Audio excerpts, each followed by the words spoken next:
Ah, banyak terompa kan?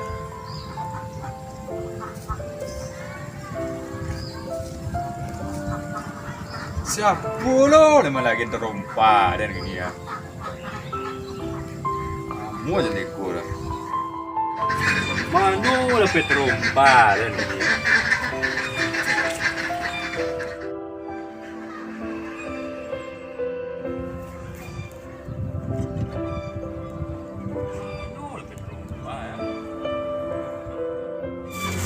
Ano lah pa yun? Tuh, dan Tanjung kena uang dulu lah. Tak tahu dia no.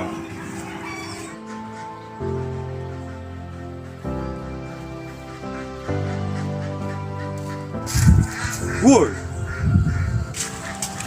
Apa? nampak terompa dah nang? Dah tahu tak dah?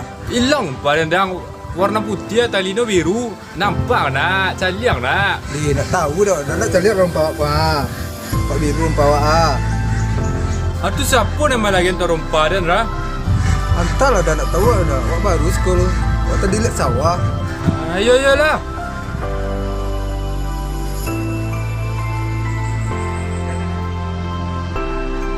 Dan Tanjung kapak tu tak tahu dulu ah.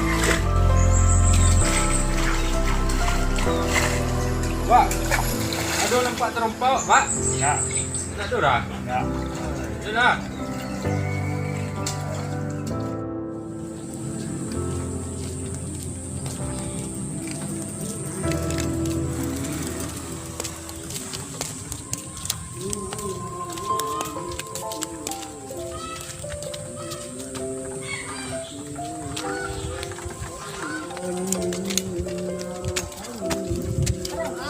Wah, jadi rupa dia nidam enggak?